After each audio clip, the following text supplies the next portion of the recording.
Едно случајно ископување во приватен двор отвори простор за нови археолошки истражувања во Виничко. Откриена е водоводна линија во непосредна близина на калето. Според правичните информации, водоводната линија датира од римско време, а укажува на постоење развиен систем на довод на вода од природни извори.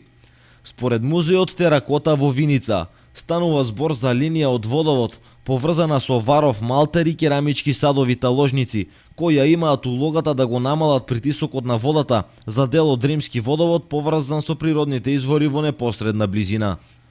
Остатоците од римско време, кога изградбата на водоводите посебно се развила, укажуваат дека на Виничкото кале имало римски населби, а римјаните биле познати како вешти градители. Од музеот додаваат дека се откриени повеќе материјали од римски период, како населба со фурна керамика, што значи од римскиот период има населба и во самото кале, но и во подножието на калето. Така, постои веројатност новооткриениот водовод да оди до самата населба. По извршениот стручен увид од музеот Теракота, за новоископаните археолошки наоди се чека увити од Управата за заштита на културното наследство, а потоа и инструкции за постапката околу заштитата и истражувањето на овој простор.